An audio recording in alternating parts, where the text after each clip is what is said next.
너희를 위하여 보물을 땅에 쌓아두지 말라. 거기는 좀과 동록이 해하며 도둑이 구멍을 뚫고 도둑질하느니라. 오직 너희를 위하여 보물을 하늘에 쌓아두라.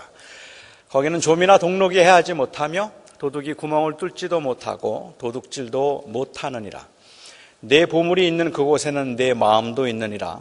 눈은 몸의 등불이니 그러므로 내 눈이 성하면 온 몸이 밝을 것이요 눈이 나쁘면 온 몸이 어두울 것이니 그러므로 내게 있는 빛이 어두우면 그 어두움이 얼마나 더하겠느냐. 저는 여행을 다닐 때요, 잃어버릴까 봐 겁이 나서 돈을 많이 가지고 다니지 않습니다. 그런데 얼마 전에 제가 선교 여행 가는 중에 돈을 좀 전달해 달라고 해서 몇천 불 된, 저에게는 조금 큰 돈을 가지고 제가 여행을 간 적이 있었습니다. 제 돈이 아니기 때문에 신경이 되어 쓰였는지는 몰라도 도대체 이 돈을 어디에다 두면 잃어버리지 않을 수 있는지, 어디에다 두면 가장 안전할지 정말 모르겠고, 공연히 그냥 다른 사람들을, 주변에 있는 사람들을 의심하게 되어서 아주 불편했습니다. 어디다 두면 안전할까요? 가방 깊숙이 숨겨 놓아서 호텔에다가 가방을 두자니 그것도 안전하지 않고, 가지고 다니자니 그것도 불안하고, 그래서 돈을 조금씩 나눠서 앞주머니 조금, 뒷주머니, 그 다음에 안주머니, 양말 속, 또 가방, 지갑 쫙 나눠가지고 그렇게 잃어버려도 그냥 일부만 잃어버리자 하고 생각하니까 그것도 또 마음에 안 들고요. 호텔에 있는 세이프티 박스에 그것도 믿을 수가 없다고 해요. 그래서 거기도 넣을 수가 없었습니다. 여러분, 그럴 때는 어디에다 두는 게 제일 안전합니까? 제가 생각하기에 제일 안전한 것은 장소가 아니라 책임으로부터의 자유입니다. 빨리 그 주인들에게 돈을 돌려주거나 아니면 잃어버리면 책임을 지겠다는 그 약속하에 프론트에다가 돈을 맡길 수 있다면 아마 그게 제일 안전할 거라고 생각은 합니다. 돈은 어디다 두어도 안전하지 않습니다. 돈을 어디다 두어도 안전하지 않다는 것은 비자금을 숨겨본 분들은 다 알 겁니다. 조금 조심스러운 고백이기는 한데 저는 비자금이 있습니다. 그런데 저는 그걸 집에 숨겨두지는 않습니다. 집에 어디든지 안전하지가 않은 거예요. 잘 입지 않는 옛날 양복 안주머니, 침대 밑, 도자기 속, 경대 밑에 다 생각해 보았는데 한 군데도 안전하지가 않았습니다. 제 아내가 저를 의심해서 수시로 집안을 뒤진다는 생각은 하지 않았습니다. 오늘 설교 때문에 조금 변화가 있기는 하겠다 싶긴 한데 그런 생각은 하지는 않았지만 정말 우연히 청소를 하다가 뭘 찾다가 혹시라도 비자금을 발견할 것 같아서 집안에 두는 것은 영 불안합니다. 물론 저는 제 아내를 믿습니다. 제 아내에게는 돈에 대한 욕심이 정말 없어요. 그런데 저는 이 돈에 욕심이 없는 제 아내가 더 무섭습니다. 우연히 돈을 발견한다면 제 아내는 남편이 비자금을 감추었다고 섭섭해 한다든지 아니면 저를 찾아와서 사람이 어떻게 그럴 수 있는지 따진다든지 왜 여기에 있을까 이런 거 제 아내는 묻지 않습니다. 그 정도의 양식이 있는 것 같아요. 섭섭해하지도 않고 따지지도 않고 출처와 주인을 찾으려고 하지도 않고 집에서 찾은 돈이니까 우리 돈이라고 생각하고 일단 다 써버릴 겁니다. 저는 그런 제 아내가 정말 무서워요. 그냥 찾은 돈은 우리 돈이니까 써도 된다 생각하고 말도 없이 다 써버릴까 봐 무섭습니다. 돈은 도대체 어디에다 두면 안전하겠습니까? 주식을 사두면 안전할까요? 그래도 땅이나 건물이 제일 낫습니까? 개를 드는 건 어떻습니까? 개는 사실은 주식, 땅, 집보다 더 위험합니다. 재산을 불리고 돈을 관리하기 위해서 개를 하는 것은 위험하기도 하고 특히 가까운 사람들끼리, 교인들끼리는 별로 바람직한 일이 아니라 싶어요. 개에 관해서는 제가 나중에 기회가 되면 좀 더 자세하게 윤리학적으로 한번 접근을 해 보려고 합니다. 돈은 어디에 두면 제일 안전할까? 어떻게 하면 재산을 잘 증식시킬 수 있고 어떻게 하면 안전하게 돈을 관리하거나 아니면 지킬 수 있을까? 이것이 많은 사람들이 가지고 있는 관심입니다. 주님께서도 우리들의 이런 걱정을 아셨나 봅니다. 주님께서 제안하시기를 보물은 땅에 쌓아두지 말고 하늘에 쌓아두라고 말씀하셨습니다.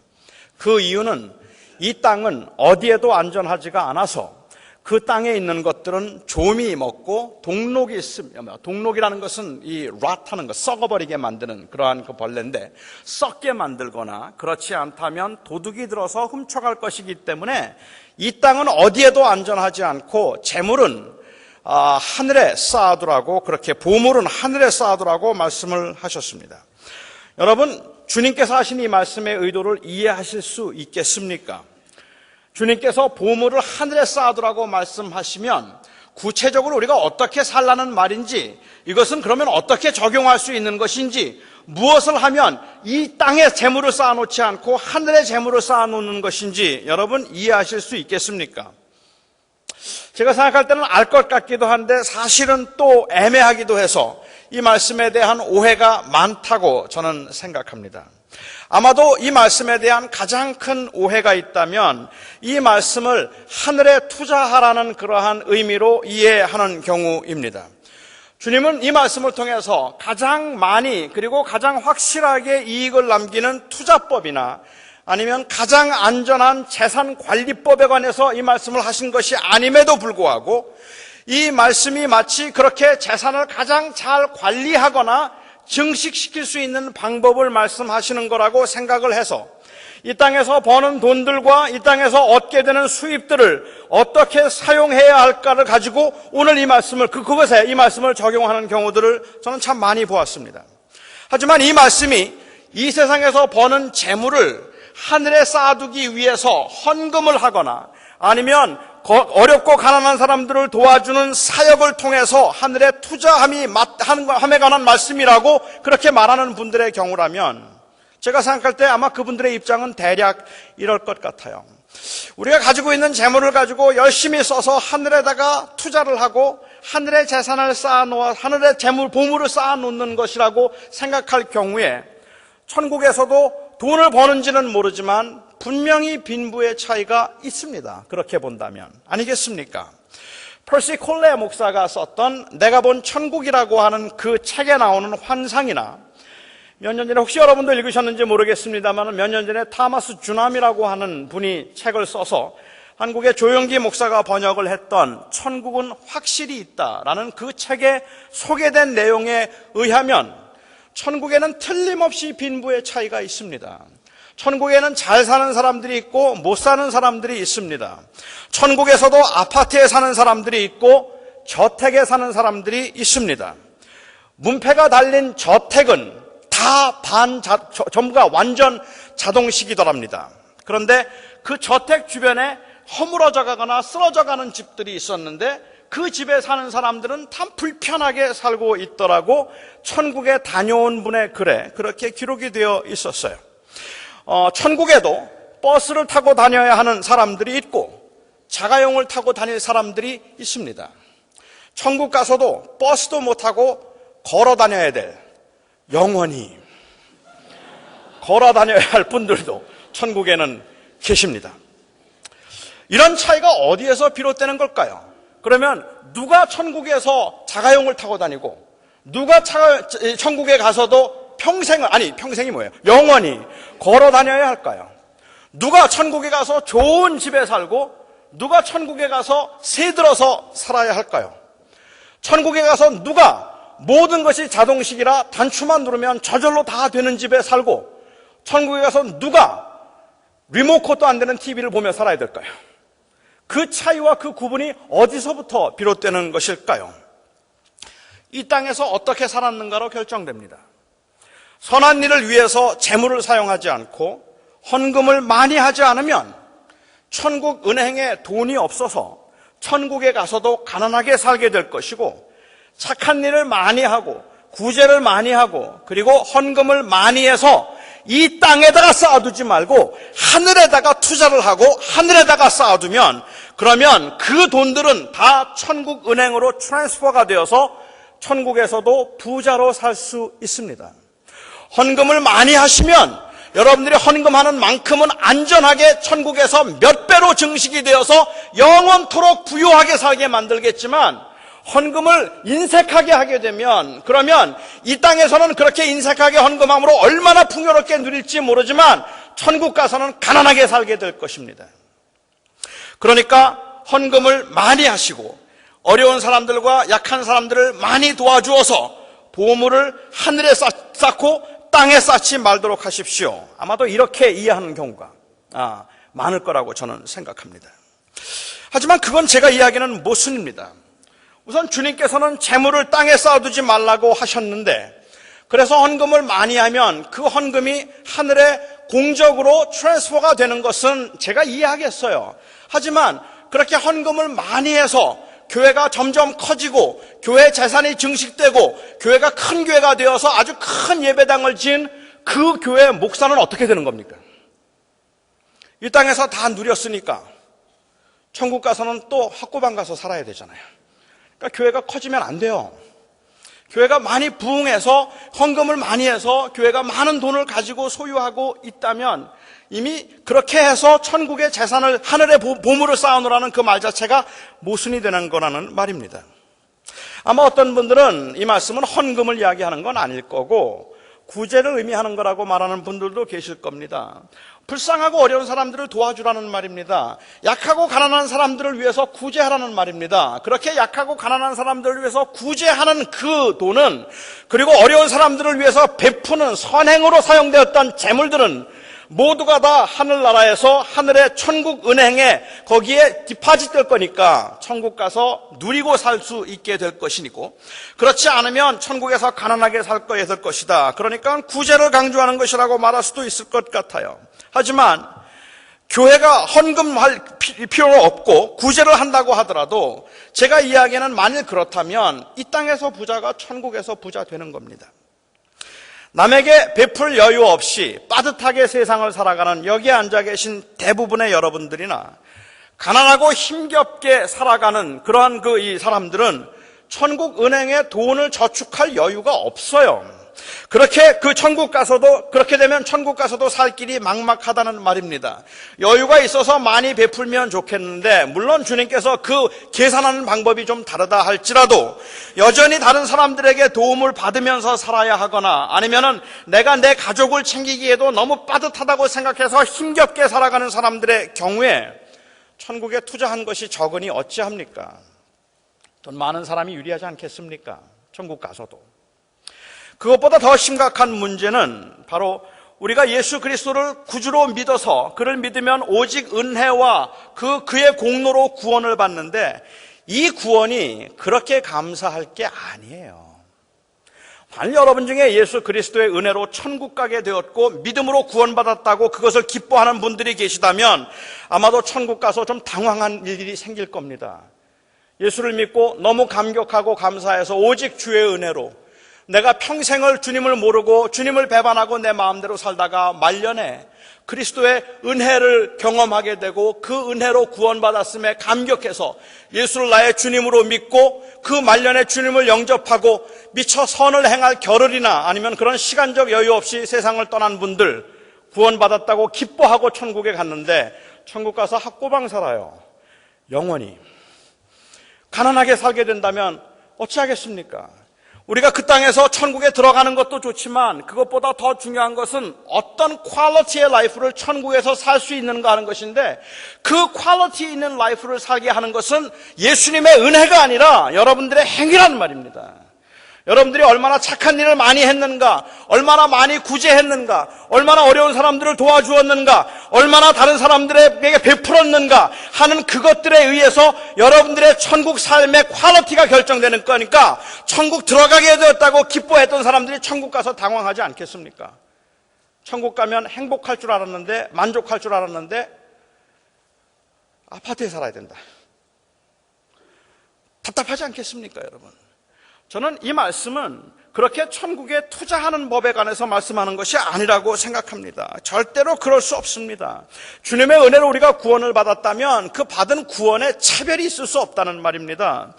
보물을 하늘에 쌓아두라는 말씀은 천국을 위한 투자로 이해할 수 없습니다. 이 말씀은 어떻게 돈을 잘 활용하고 재물을 어디에 사용하는가에 대해서 가르치고 있는 말씀이 아닙니다. 오해 마십시오. 그러니까 저는 여러분들에게 헌금을 하지 않아도 된다는 말씀을 드리는 것도 아니고 가난한 사람들을 도와주지 않아도 된다는 말씀을 드리는 게 아닌 겁니다. 적어도 우리가 이 세상에 영원히 살 것처럼 그렇게 누리면서 살 수가 없기 때문에 베풀고 나누어야 하고 그렇게 살아야 되지만 이것은 우리가 가지고 있는 바로 천국 관점적인 그러한 변화된 삶의 가치관에서부터 비롯되는 것이지, 이것이 만일 더 잘 살기 위해서, 천국에서 더 누리기 위해서, 천국에서 내가 부유하게 살기 위해서, 천국에서 내가 좋은 집에 살기 위해서 그렇게 누리는, 그래서 베푸는 것이라면 이런 지극히 물질적이고 이기적인 이러한 생각은 대단히 위험하다는 말입니다. 우리가 얼마를 더 행함으로 천국에서 더 잘 살게 되는 건 아닙니다. 주님께서 하신 이 말씀의 결론은 재물과 하나님을 겸하여 섬기지 말라는 것이었습니다. 그렇다면 보물을 땅에 쌓아두지 말라는 말씀은 땅에 있는 것에 투자를 하거나 재산을 증식시키려고 하지 말라는 말씀이 아니라 땅에 있는 것을 보물로 삼지 말아야 한다는 말씀입니다. 재물과 하나님을 겸하여 섬기지 말라고 하실 때에 재물이 상징하고 있는 것은 바로 땅에 있는 것, 오직 땅에만 소망을 두고 살아가는 데 필요한 것들을 가리키는 것이고, 재물을 섬긴다는 말은 영생이나 천국이 없다고 생각하고 이 세상을 살아가는 사람들이 행복과 안전을 위해서 재물을 최고의 가치로 여기는 것, 그것을 가리키는 겁니다. 그러니까 재물을 섬긴다는 말의 의미는 영원한 나라라는 것은 없기 때문에, 천국이라는 것은 없기 때문에 몇 년을 내가 이 땅에 살든지 사는 동안에 나를 좀 더 풍족하게 하고 평화롭게 하고 나를 좀 더 안전하게 만들 수 있는 그 재물이 최고의 가치가 있다고 생각하고 그것에 의해서 희로애락을 말하는 것, 그 가치관, 그 인생관, 이것을 바로 재물을 땅에 쌓아두는 것이라고 말씀하시는 겁니다. 사람들이 재물을 원하는 이유는 하나는 안전 때문이고 또 다른 하나는 쾌락 때문입니다. 안전을 위해서 재물을 원하는 분들, 내가 언제 어떻게 될지 모르는데 내가 살아있는 동안에 안전해야 된다고 생각해서 안전을 위해서 재물을 원하는 사람들은 돈을 벌어도 절대로 마음대로 쓰지 못합니다. 그건 안전한 일이 아니기 때문에 그렇죠. 쾌락을 위해서 재물을 원하는 사람들은 돈을 열심히 버는데 다 써버립니다. 그 쾌락을 위해서. 그것이 바로 목적이기 때문에 그렇습니다. 여러분들은 그렇지 않으십니까? 저는 그래요. 제가 좀 부족해서 그런지 믿음이 없어서 그런지는 모르겠지만 저는 가만히 있다가도 괜히 이유 없이 마음이 불안하고 그리고 좀 허전할 때가 있어요. 내가 왜 이렇게 허전하지? 왜 이렇게 불안하지? 가만히 생각해 보면 지갑에 돈이 없을 때예요. 돈이 있을 때는 마음이 좀 든든하고 돈이 지갑에 두둑하면 그러면 마음이 좀 편한데, 그런데 돈이 없으면 괜히 좀 불안해요. 물론 돈이 많아서 행복하다는 생각은 들지 않지만 돈이 많으면 안전하다는 생각은 듭니다. 은행 잔고에 바닥이 보이면 그 은행 잔고가 바닥이 보일 때 마치 가솔린이 떨어져서 빨간불이 들어온 차를 몰고 다니는 것처럼 마음이 불안불안하고 조마조마하단 말입니다. 그런 마음이 어떻게 하겠어요? 불안한 걸 그렇게 없어서 자꾸 돈이 떨어지거나 은행 잔고에 바닥이 보이고 지갑에 돈이 떨어져서 이거 무슨 일을 당할 것 같은 그런 상황에서 그런 일을 당하지 않기 위해서 조금 더 안전하기 위해서 돈을 조금만 더 있었으면 좋겠다고 생각하는 것, 그건 어찌 생각하면 인지상정 아니겠습니까? 그런데 주님께서 그런 안전감 때문에 돈을 조금이라도 더 모아둬야 되겠다고 생각하는 그 사람들에게 주님이 돈을 모아도 안전하지 않다고 말씀하십니다. 왜냐하면 좀이 있고 그리고 썩고 도둑이 들기 때문입니다. 이건 비유니까 주님의 의도에 초점을 맞추고 한번 해석을 해보자면 주님께서 말씀하신 좀과 동록 그리고 도둑은 재물을 빼앗아가는 것들을 의미하는 게 아니라고 저는 생각합니다. 재물이라는 것이 있다가도 없는 것이고 없다가도 있는 것이니까 천국에 쌓아두지 않으면 나중에 재물이라는 건 언제 없어질지도 모른다는 말, 우리 경험으로 우리는 그 말이 맞지 않다는 걸 압니다. 돈이라는 건 돌고 도는 것이라서 있다가도 없는 것이니까 너무 없어도 걱정하지 말고 있어도 너무 교만하지 말 것은 돈은 생겼다가도 또 없어지는 거야. 이런 말들은 보통 가난할 때 하는 말입니다. 우리는 이 말을 믿지 않아요. 이 돈이 안 돌아요. 어떤 사람에게 들어가면 안 나와요, 절대로. 그냥 계속해서 쌓이지 절대로 돌지 않습니다. 저 같은 사람에게 들어오는 건 다 돌아요. 쌓으려고 애를 쓰는데도 빠지더라고요. 어디로 빠져나가는지 다 빠지는데, 저는 뭐 그 원인은 제 아내라고 생각은 하지만 계속해서 돈이 빠져나가는 반면에 어떤 분들에게는 돈이 빠지지를 않아요. 그냥 자꾸 쌓이는데 재물 안 없어집니다. 잘 되는 사람들, 돈 많이 버는 사람들, 저 사람 저러지만 곧 망할 걸 여러분 기대하지 마세요. 그렇게 빨리 망하지 않습니다. 몇 대가 이어지는 법입니다. 재물이 헛된 것이고 돌아서 돈이라고 말하지만 그렇게 돈이 안 돌잖아요. 애플의 창업자였던 스티브 잡스의 그 재물에 좀이 들고 아니면 이 동록이 생기고 도둑이 들어서 그 재물이 없어질 것을 기대한다면 아마도 실망할 겁니다. 주님의 이 말씀 맞지 않아요. 이 재물을 땅에 쌓아두면 동록이 될 것이다? 아닐걸요? 그 재물은 사라지지 않을 겁니다. 아직도 사라지지 않았습니다. 그런데 여러분, 오늘 주님이 말씀하신 의도를 좀 생각해 보면 스티브 잡스에게 좀과 동록은 바로 죽음입니다. 그 죽음이 올 때에 그 재산들이 다 없어져 버린다는 말이에요. 그러니까는 좀과 동록이 쓸며 도둑이 될 거라는 말의 의미는 결코 안전하지 않다는 말인데, 보물을 땅에 쌓아두지 말라고 하시면서 그 이유가 이 땅에는 동록과 좀과 도둑이 있기 때문에 그렇다고 하셨다면, 그거는 있다가도 없고 없다가도 있는 것이 재물이기 때문에 그런 것이 아니라 서서히 늙어가고 기력이 쇠해가고 때로는 급격히 체력이 악화되어서 결국은 흙으로 돌아가야 되는 생명의 한계 때문에 그런 겁니다. 이 땅에서라도 영원히만 살 수 있다면, 아니 영원히도 필요 없잖아요. 한 1000년만 더 건강하게 더 살 수 있다면, 여러분 지금 실패가 뭐가 두렵겠습니까? 한 1000년만 더 건강하게 살 수 있다면 여러분들이 지금 아무것도 가지지 않고 있다는 것이 뭐가 두렵겠습니까? 다시 일어설 수 있죠. 다시 할 수 있겠죠. 하지만 더 이상 기회가 없다 싶기 때문에, 내가 지금 넘어지고 난 다음에는 못 일어나겠다고 생각하기 때문에 이제 나에겐 기회가 더 이상 주어지지 않을 거라고 생각할 만한 생명의 한계를 저와 여러분이 느끼고 있기 때문에, 그렇기 때문에 그 짧은 인생 앞에서 허무와 절망을 경험하는 것 아니겠습니까? 이 땅에 쌓아둔 보물의 허망함은 그 보물이 누구의 손에 넘어갈지 모른다는 두려움에서 비롯되는 것이 아니라 우리가 곧 떠나야 한다는 이 허무함에서 비롯되는 것입니다.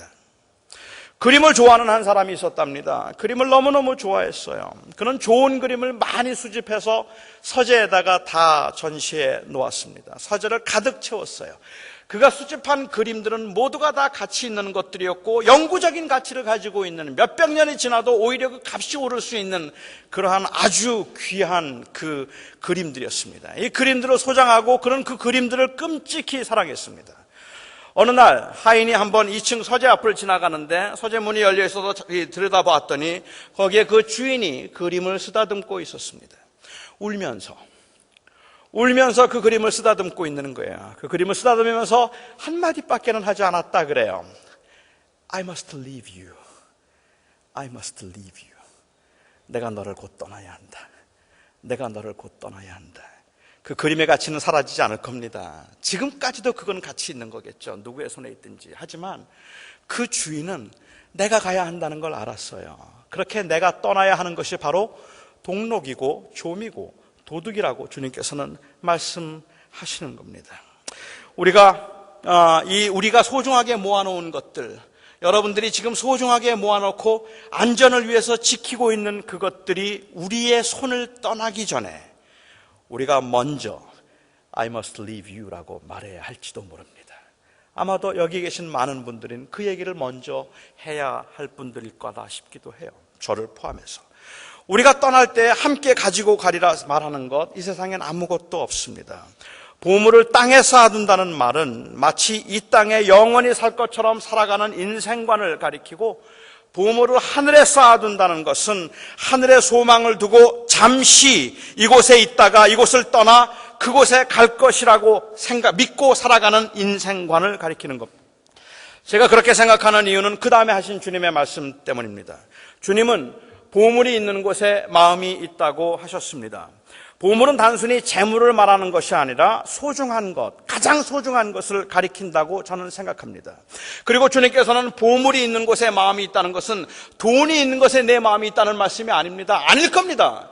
여기 계신 분들 중에도 돈이 안전을 위해서 필요하다고 생각은 하더라도 언제나 돈을 따라가는 분들만 계신 거 아니잖아요. 돈이 있는 곳에 여러분들의 마음이 있는 거 아니잖아요. 그렇지 않을 겁니다. 그런데 주님께서 말씀하시기는 보물이 있는 곳에 우리의 마음이 있다고 주님께서 말씀하셨습니다. 이 보물은 언제나 재물을 가리키는 것이 아닙니다. 재물을 의미할 수도 있겠지만 하나님의 나라, 영원한 생명을 의미할 수도 있는 겁니다. 땅에 사는 사람들에게는 재물이 보물이겠지만 영원한 나라에 사는 사람들에게는 하나님의 다스림이 보물인 겁니다.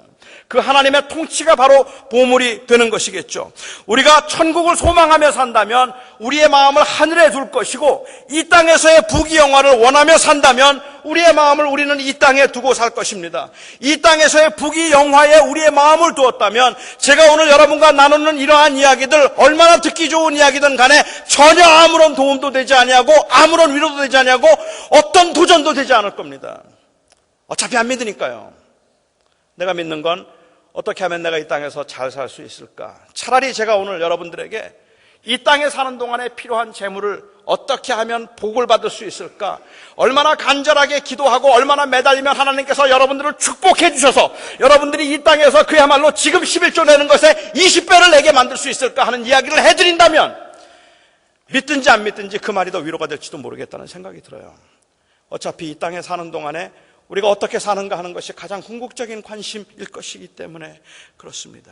차라리 현명한 투자, 돈을 증식하는 법이나 차라리 돈을 안전하게 지키는 법에 관해서 말하고, 어떻게 건강을 유지하는가, 어떻게 하면 내가 병들지 않고 오래오래 살 수 있을까 하는 건강을 유지하는가 하는 것이 더 중요하지, 어떻게 하면 하나님의 영광을 바라보며 그 소망 가운데 여유를 가지고 살아갈 수 있을까 하는 이야기 그리 중요하지 않습니다. 중요하더라도 이 땅에 사는 동안에 잘 살기 위한 축복의 수단으로만 중요할 뿐입니다.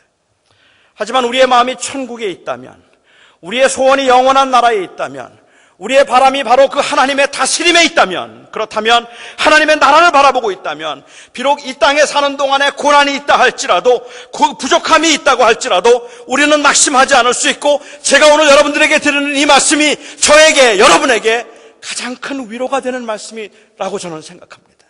잊어버리고 살았던 것을 기억하게 하는 말이기 때문에 그렇습니다. 과연 우리의 소망은 여기에 있지 아니하고 거기에 있는데 내가 이곳에서 영원히 살 것처럼 이렇게 답답해하고 힘들어했구나. 알죠? 우리가 안전하지 않기 때문에, 너무 부족하기 때문에, 지금은 돈이 조금이라도 없으면, 지금이 조금이라도 부족하면, 내 사업이 조금만 안 되어도 못 견디게 불안하고 힘들어서 그렇게 불안하고 힘들어하는 모습이 결코 하나님을 사랑하지 않거나 아니면 영원한 나라를 바라보지 않기 때문에 그런 것이 아니라 당장에 임박한 그 걱정과 그 연약함으로부터 비롯되는 것이라는 거 알죠? 알기 때문에 여러분, 이러한 고난과 혼란 가운데서 우리가 바라볼 것은 그 나라 아니겠습니까? 우리가 그 영원한 나라를 바라보며 사는 것 아니겠습니까? 라는 이 말이 그래서 위로가 되는 거 아닙니까? 그래서 힘이 되고 그래서 용기가 되는 거 아닙니까? 그게 정말로 믿는 거니까. 이 짧은 인생 동안에 우리가 무엇을 어떻게 하며 하나님의 나라를, 그리고 하나님의 영광을 드러낼 수 있을까 하는 것에 우리는 사실은 궁극적으로 더 큰 관심을 가지고 있습니다. 그리고 그 소망 때문에 우리는 부족과 불편 중에도 여유를 가질 수 있습니다. 그 마음이 재물이 아닌 영생이라는 보물에 있기 때문입니다. 그리고 나서 주님께서는 조금 난해해 보이는 비유를 말씀하셨습니다. 눈은 몸의 등불이니 그러므로 내 눈이 성하면 온몸이 밝을 것이요 내 눈이 나쁘면 온몸이 어두울 것이라. 이 말씀이 무슨 말씀인지 이렇게 와닿지가 않아요. 그렇죠? 이게 무슨 뜻일까? 금방 이렇게 잘 깨닫지지 않아서 저는 이 비유가 좀 난해하다는 생각을 했습니다. 쏙 들어오는 비유가 아닌 것 같은 생각이 들어요. 이렇게 한번 이해를 해봤습니다. 빛이라고 하는 것이 사람의 눈으로 들어오지 않습니까? 그렇게 눈으로 들어온 빛에 의해서 그래서 사람들은 우리의 몸은 길을 찾고 그리고 움직일 수 있습니다. 그런데 이 눈이 성하지 못하면 혹은 다른 사본에 나온 것처럼 눈이 순결하지 못하면 그러면 몸은 어둠 속에 있게 되는 거죠. 몸 안에 있는 빛도 그 어두움 가운데서 온 몸이 방황을 하게 되는 겁니다. 그러니까 여기서 눈이 밝지 못하면 내 몸이 어두울 것이라는 말의 의미는 내 마음이 분명한 곳에 자리를 잡지 못하면 내 삶이 흔들리게 되리라는 의미라는 거죠. 방황하게 될 것이다 라는 의미라고 볼 수 있습니다. 결국은 우리의 마음을 어디에 두었는가 하는 것을 분명하고 확실하게 붙잡지 아니하면 이 땅에 사는 동안에 그 유혹이 있어서 이 땅에 사는 동안에 부족함이 있어서 불편함이 있어서 내가 흔들리게 될 것이고 마치 이 땅에서 영원히 살 것처럼 아니 천국은 없는 것처럼 살게 될 것이니까 내 눈이 밝아서 내 눈이 성하여서 영원한 그 하나님의 나라에 우리의 소망을 두고 있고 우리의 마음이 거기에 있다는 것을 확인하고 살 때에만 비로소 우리는 방황하지 않게 될 것이라고 말씀하고 계시는 겁니다. 저는 그런 의미에서 이 말씀을 이해한다면 여기에 우리가 이 눈이 어두워질 때 우리의 마음이 세상에 있는 것들, 일시적이고 쾌락적인 것들에 가 있게 되고 또한 우리는 그것이 온전히 구분되지 않아서 어두움 가운데 있게 될 것입니다. 하지만 우리의 눈이 성하다면, 우리의 눈이 밝다면 절망적인 상황에서도 견딜 수 있고 억울하고 답답해도 참을 수 있고 손해를 보는 것 같아도 양보할 수 있고 어떤 게 떳떳한 삶인지 어떤 게 부끄러운 삶인지 확실하게 구별할 수 있을 것입니다. 우리의 마음이 그 나라에 가 있다면 말입니다. 하지만 우리의 마음이 어두워지면 그러면 우리는 아무것도 구분할 수 없게 되는 겁니다. 사랑하는 성도 여러분, 저는 오늘 이 시간에 저와 여러분이 가만히 깊이 한번 생각해 볼 수 있기를 바랍니다. 아니, 오늘로는 부족하겠죠. 일주일 내내 한번 여러분들이 이 말씀을 묵상할 수 있으면 좋겠습니다. 우리의 마음은 어디에 있을까? 내 마음은 어디에 가 있는 걸까? 정말로 내 마음이 천국을 소망하고 있기는 하는 걸까? 내 마음이 천국을 소망함에도 불구하고 눈에 지나가는 것들이 내 눈을 흐리게 만들 때가 있어서 내가 괴롭고 답답하지만 그럼에도 불구하고 내 마음에 소망하는 것은 바로 그 영원한 나라라는 그 고백을 나는 과연 할 수 있을까? 한번 깊이 묵상해 보실 수 있기를 바랍니다. 우리 그리스도인들이 진정으로 천국을 소망하며 천국의 소망을 두고 살아가는 사람들이라면 우리 주변에 벌어지는 일들을 그냥 눈에 보이는 대로 보는 것이 아니라 천국의 관점에서 해석하려 할 것입니다. 바로 그 모습이 보물을 하늘에 쌓아두는 모습입니다. 우리의 눈이 밝아져서 우리가 믿는 바 천국을 더욱 소망할 수 있도록 성령께서 우리를 도와주시기를 저는 이 시간도 간절히 기도합니다. 우리의 마음에 하나님의 다스림에 대한 열망이 있을 때 우리는 우리의 부족함과 연약함 중에도 감사할 수 있고 자족할 수 있을 것입니다. 천국의 소망을 두고 살아가는 우리들에게는 어떠한 상황에서도 절망할 이유가 없습니다. 우리의 마음이 바로 거기에 있기 때문입니다. 오늘 말씀은 어떻게 하면 천국 가서 잘 살 수 있을까에 관한 말씀이 아니라 어떻게 하면 천국에 믿는 사람들이 이 땅에서 제자로 살 수 있을까 하는 것에 관한 말씀입니다. 이 말씀은 따라서 천국에서의 재산관리법이나 아니면 재산 사용법에 관한 말씀을 하고 있는 것이 아니라 거듭난 가치관에 관한 말씀을 하고 계시는 것입니다. 저는 여러분들이 처한 상황에서 여러분들이 특별히 요즘과 같은 때 얼마나 어려운지, 얼마나 힘든지, 얼마나 답답한지 우리가 특별 기도회를 할 만큼 많은 분들이 정말 힘들게 살아가고 있습니다. 그렇게 힘들게 어렵게 살아가는 여러분들에게 제가 하고 싶은 말이 여러분 수요일날 기도회 나오세요. 3번만 나오시면 다 뚫립니다. 여러분 형통하게 될 것이고 여러분 몸이 아프세요? 저에게 와서 기도 2번만 받으세요. 공짜로는 안 되고 2번만 받으시면 모든 병이 다 나을 수 있습니다. 이렇게 말씀드릴 수 있으면 그게 얼마가 위로가 될지 모르겠지만 저는 그럴 때마다 우리의 관심이 과연 이 땅에 영원히 사는 것에 내 관심이 있는 것일까? 내가 바라고 소원하는 것이 그 나라가 아닌가 하는 것을 다시 한번 물어야 된다고 생각합니다. 저는 오히려 이런 기도회를 통해서 저희가 함께하는 이 시간을 통해서 제가 하고 싶은 것은 여러분, 하나님께서 여러분들을 형통케 하실 겁니다라는 말이 아니라 그거는 하나님의 손에 있겠지만 어떤 분들은 형통하게 되고 어떤 분들은 조금 더 고난을 겪어야 될지도 모르겠지만 우리 모두가 이 시간에 함께 바라볼 수 있는 것은 우리의 소망은 거기에 있다는 것입니다. 우리는 그 나라를 바라보고 거기에 우리의 마음이 있습니다라는 그 고백을 여러분들이 붙들 수 있기를 바랍니다. 그것이 바로 믿는 자의 삶의 모습일 것입니다. 우리 함께 찬양하도록 합니다. 우리가 찬양하면서 주님 앞에 다시 한번 우리의 소망이 어디에 있는가 하는 것을 확인할 수 있기를 바라고 우리가 같이 기도하는 시간을 가질 수 있기를 바랍니다. 아버지 하나님, 우리 사랑하는 성도들 중에 지금 이 자리에 있는 성도들 중에도 정말로 재물이 없어서 재물이 필요한 사람들 있습니다. 하지만 이 시간도 우리가 고백하면 우리의 도움은 재물이 아니라 하나님이라고 고백합니다. 아버지 하나님, 우리가 이 땅에 살면서 많이 아픈 사람들도 있지만 우리의 문제 해결은 건강이 아니라 하나님이라고 고백합니다.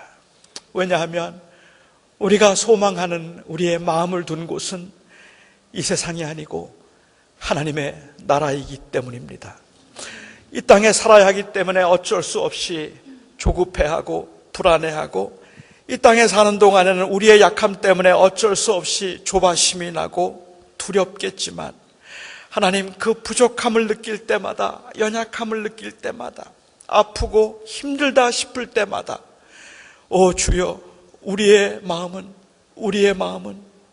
우리가 마음을 둔 보물은 이 땅이 아니라 그 나라인 것을 확인할 수 있게 하시고 그것 때문에 위로를 받게 하여 주시옵소서.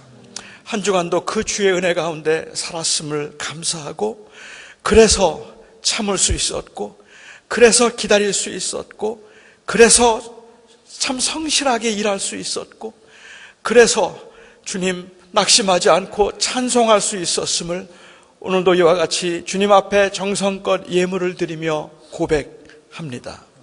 아버지 하나님, 우리 사랑하는 성도들의 삶을 한 주간 동안도 지켜주셔서 그 마음이 하나님에게서 떠나지 말게 하시옵시고 하나님, 우리를 유혹하고 힘들게 만드는 것들은 눈에 보이는 많은 것들이지만 그것 넘어 하나님의 나라, 하나님을 바라볼 수 있는 그 믿음을 주시며 우리 사랑하는 성도들을 성령으로 위로하시고 감동하셔서 한 주간 동안도 천국 백성으로 살게 하여 주시옵소서. 주님께서 지켜주실 줄을 믿고 하나님을 사랑하는 모든 하나님의 사람들과 영원한 나라를 소망하는 거룩한 주의 백성들 위에 우리 주 예수 그리스도의 은혜와 하나님의 사랑과 성령의 교통 위로하심이 영원토록 함께 하시기를 간절히 축원하옵나이다. 아멘.